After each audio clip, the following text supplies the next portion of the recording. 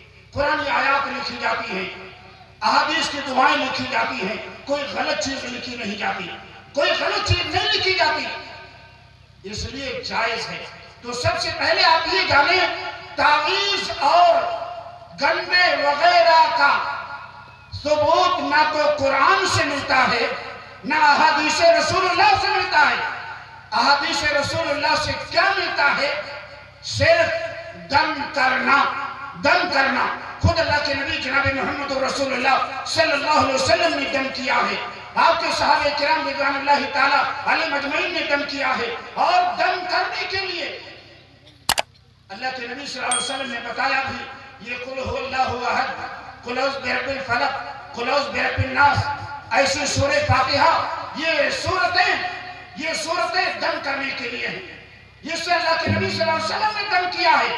حتیٰ کہ ایک روایت میں اللہ کے نبی صلی اللہ علیہ وسلم نے فرمایا، ان الرقا والتمائم والتول شرک، یہ جھاڑ پھونک کرنا، تعویذ اور گنڈے کا لٹکانا، اور اسی طرح سے بیوی کو شوہر سے محبت کرنے کے لیے شوہر بیوی سے محبت کرے، اس کے لیے جادو جیسی چیز کا استعمال کرنا، اللہ کے نبی صلی اللہ علیہ وسلم نے فرمایا شرک۔ یہاں جھاڑ پھونک کو بھی شرک کہا اللہ کے نبی نے۔ ان الرقا، دم کرنا بھی شرک ہے، لیکن دوسری جگہوں سے ثبوت ملتا ہے اللہ کے نبی صلی اللہ علیہ وسلم نے خود کیا ہے۔ ظاہر بات ہے اللہ کے نبی نے ایک طرف شرک کہا، دوسری طرف اللہ کے نبی صلی اللہ علیہ وسلم نے کیا، یہ تضاد ہے، یا کہ قول اور فعل میں بظاہر تضاد ہے۔ علماء نے اس کی تعویل یہ کی ہے کہ جہاں جھاڑ پھونک کو شرک کہا گیا ہے، وہ جھاڑ پھونک ہے جس میں شرکیہ الفاظ اور کلمات پائے جاتے ہو، جس میں غیر اللہ سے مدد طلب کی جاتی ہو، جس میں گنتیاں لکھی جاتی ہو، جس میں شیاطین کے نام لکھے جاتے ہو، جن میں کتاب اللہ اور سنت رسول اللہ جیسی دعاؤں کو چھوڑ کر اور دوسری چیزیں ہوتی ہیں، دوسری چیزوں کے ذریعے دم کیا جاتا ہے۔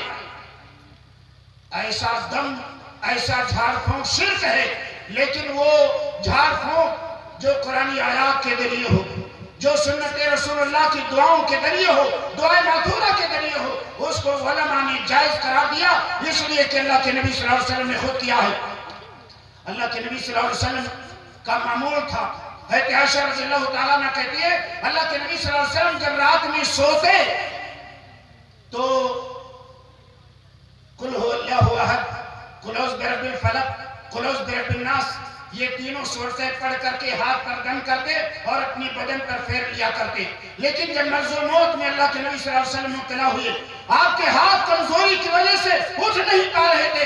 حضرت عائشہ صدیقہ رضی اللہ تعالیٰ عنہ کہتی ہیں کہ میں خود ان صورتوں کو پڑھ کے نبی صلی اللہ علیہ وسلم کے ہاتھ پہ دم کرتی، پھونکتی، اور اس کے بعد اپنے ہاتھ سے نبی صلی اللہ علیہ وسلم کا ہاتھ پکڑ کر کے آپ کے ہاتھ کو آپ کے بدن پہ پھیرا کرتی تھی۔ رجا برکتہا، اپنا ہاتھ نہیں پھیرتی بلکہ اپنے ہاتھ سے نبی کا ہاتھ پکڑ کر کے نبی کے ہاتھ ہی کو پھیرا کرتی تھی، اس لیے کہ نبی کے ہاتھ میں برکت ہوتی ہے، اس برکت کی امید میں آپ کا ہاتھ ہی میں پھیرا کرتی تھی۔ میرے بھائیوں، دو تین باتیں اور کہہ کے دو جملے میں ختم کرتا ہوں، اس لیے کہ 3 منٹ میرا وقت باقی، بس وقت کا بہت پابند۔ دیکھیے، تعویذ حرام، ناجائز، اور جو میں نے روایت پڑھی، من تعلق تمیمۃ فقد اشرک، جس نے تعویذ لٹکائی اس نے شرک کیا۔ بعض لوگ تو کہتے ہیں قرآن کی آیت یا حدیث رسول سے ہو تو جائز ہے، تھوڑی دیر کے لیے ہم جائز مان لیں، لیکن آپ یہ بتائیے، وہ تعویذ جس میں قرآنی آیت لکھی ہوگی، گلے میں ہوگی یا ہاتھ میں ہوگی یا کمر میں ہوگی، وہی پہن کے آدمی بیت الخلاء کے اندر جائے گا، گویا قرآن کی آیت کو لے کر جائے گا۔ اور قرآن کی آیت کو لے کر بیت الخلا میں جانا حرام، وہی تعویذ بدن میں ہوگی اور اسی حالت میں آدمی اپنی بیوی سے مجامعت کرے گا، مباشرت کرے گا، وطی کرے گا۔ اب بتائیے توہین کلام اللہ کی ہو رہی ہے کہ نہیں ہو رہی ہے؟ اس تعویذ کے ذریعے کلام اللہ کی توہین ہو رہی ہے۔ ایک دوسری بات کہ اگر تعویذ کے ذریعے فائدہ نہیں پہنچا آدمی کو تو ایسا ہو سکتا ہے کہ کلام الہی ہی کے تعلق سے وہ بدزنی کا شکار ہو جائے کہ اللہ کا کلام میں نے لٹکایا ہے، اس کے باوجود فائدہ نہیں ہو رہا ہے، مانا یہ کہ اللہ کے کلام میں تاثیر نہیں ہے، اللہ کے کلام کے تعلق سے بدگمان ہو جائے گا۔ اور یہ بدگمان ہونے والا کون ہوگا؟ مسلمان ہوگا۔ اور کتاب اللہ کے تعلق سے بدگمانی کرنا یہ بہت بڑا جرم ہے جسے شریعت توبہ کے بغیر معاف نہیں کر سکتی۔ اسی طرح سے تعویذ اس لیے حرام کہ تعویذ کو لوگ مؤثر بدعات سمجھتے ہیں، یعنی یہ تعویذ ہی بذات خود فائدہ پہنچانے والی ہے۔ لوگ کہہ دیتے ہیں بھائی جیسے آپ ڈاکٹر کے پاس جاتے ہیں، ڈاکٹر سے دوا لیتے ہیں، ایسے ہم تعویذ والے کے پاس گئے، ہم نے تعویذ لیا، دونوں میں فرق کیا ہے؟ فرق بتاؤں آپ کو، شاید آپ کے ذہن میں نہیں وہ بات نہیں آئی ہوگی۔ فرق کیا ہے؟ آپ ڈاکٹر کے پاس جاتے ہیں، صرف دوا لیتے ہیں، ڈاکٹر کی بزرگی یا آدمی بزرگی کا آپ خیال نہیں کرتے، یہ عقیدہ نہیں رکھتے کہ ڈاکٹر بزرگ ہے اس لیے میں دوا لے رہا ہوں۔ ڈاکٹر کیسا بھی ہو لیکن آپ نے سنا اس کے دوا سے فائدہ ہوتا ہے تو آپ اس کے ہاتھ چلے جاتے ہیں، اس کی بزرگی کا اعتقاد رکھے بغیر۔ لیکن تعویذ آپ جس سے لیتے ہیں اس کی بزرگی کا آپ عقیدہ رکھتے ہیں، اور کسی کی بزرگی کا عقیدہ اس طرح سے رکھنا آپ کو شرک کے دروازے پر پہنچائے گا۔ اس لیے دوا اور تعویذ میں یہ فرق ہے، دوا دینے والے کو آپ بزرگ نہیں جانتے، بزرگی کا عقیدہ نہیں رکھتے، تعویذ دینے والے کے تعلق سے آپ بزرگی کا عقیدہ رکھتے ہیں۔ اس لیے میرے بھائیو تعویذ جیسی غلط چیزوں سے بچنے کی ضرورت ہے، اس لیے کہ میں نے کہا شفا دینے والی ذات اللہ کی ہے۔ اگر قرآن کی آیت تعویذ کے ذریعے نفع پہنچاتی ہے تو میں کہوں گا پورا قرآن آپ ہمیشہ اپنے پاس رکھیے، اس سے زیادہ شفا اور کسے مل سکتی ہے؟ ایک آیت نہیں بلکہ پورا قرآن آپ اپنے پاس رکھیے۔ اگر لٹکانے سے فائدہ ملتا ہے، پورا قرآن آپ ہمیشہ بیمار ہو گئے، آپ پورا قرآن رکھیے۔ ایک بات اور کہہ دوں چلتے چلتے، ٹائم تو ایک دم مکمل ہو گیا ہے۔